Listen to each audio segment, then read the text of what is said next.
Hi, my name is Hunter Bryant, and I will be talking about the final project that I did for Native American Music 3213. Um, I wrote about the Inuit throat singing, otherwise known as Katajak, along with the throat games that they played with this type of singing. So first, I think it's important to discuss what region these people come from. It is the Arctic region that we studied in class, and here's a picture from the slideshow that we used. The Arctic region is up around the Arctic Circle. It involves parts of northern Canada, parts of northern Alaska, and parts of Greenland, along with a little trace of Siberia and Russia.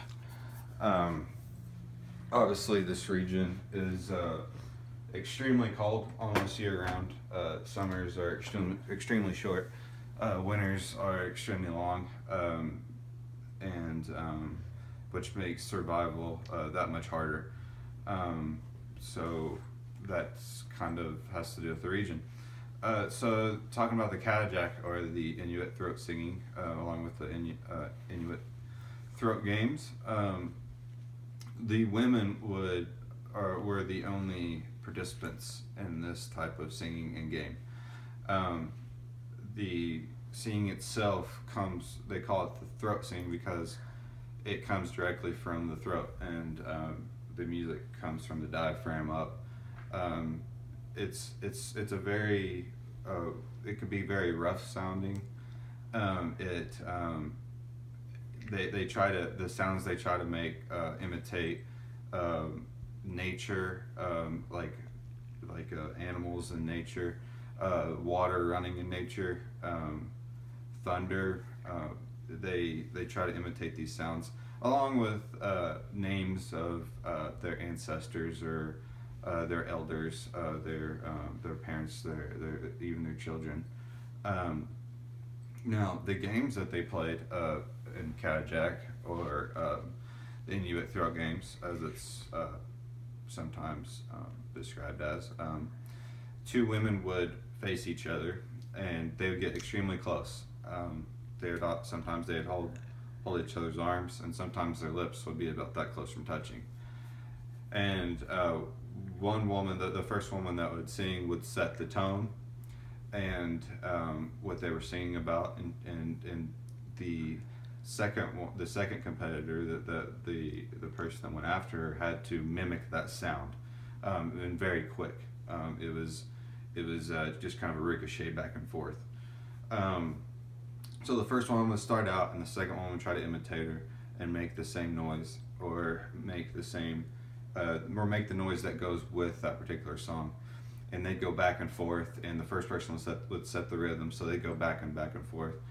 And the object of this game was to make the other person trip up in their singing, mess up somehow, choke, run out of breath and quit, or laugh. If any of those things happen, then the other competitor, the other woman competing, would win the match. And these people would often have two sets of teams. They would form, Group A and Group B, and Group A would send out someone, Group B would send out someone.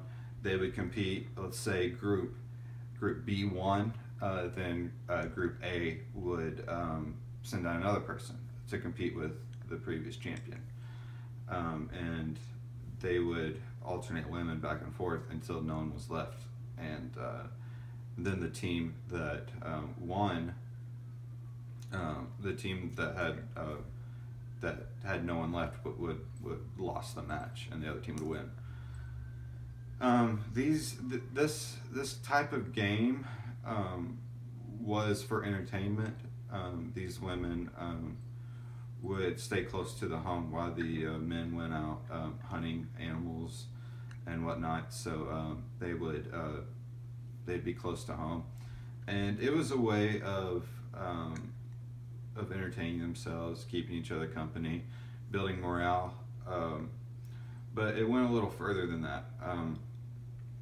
See, these people believed that the throat singing uh, caught the attention of the spirits of everything, including the animals.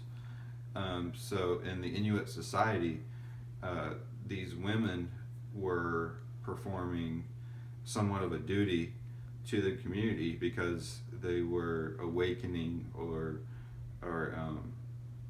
bringing forth the spirits of these animals. So therefore, the men would have better luck hunting.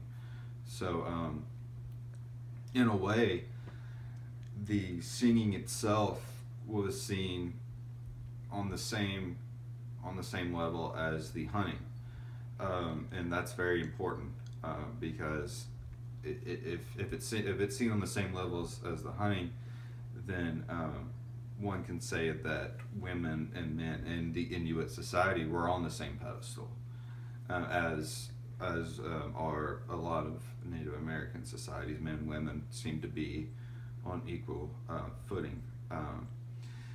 Little boys actually would be taught the Katajak from a very young age.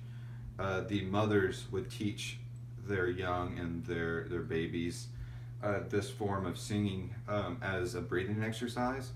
It really opens up the lungs, and that's important, especially in the Arctic region, because of how harsh the weather can be. You have to have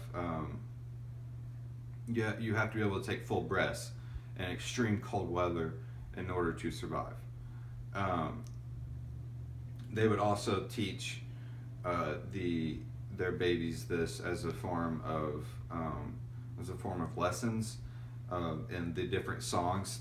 The different songs in the Katajak mean different things, so they would tell stories to their children through these throat singings, and it was just also another way to play with their kids. You know, just like a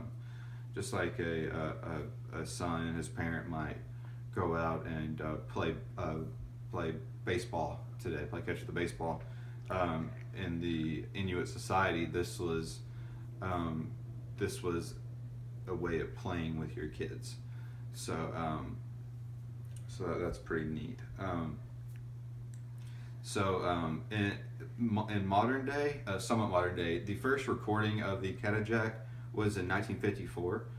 They called it Throat Games, and it wasn't until 1974 that actually extensive research was done on the Katajak, and that was done by two universities in Canada, and that's whenever everyone started getting a true picture of what the Katajak is and what it stands for.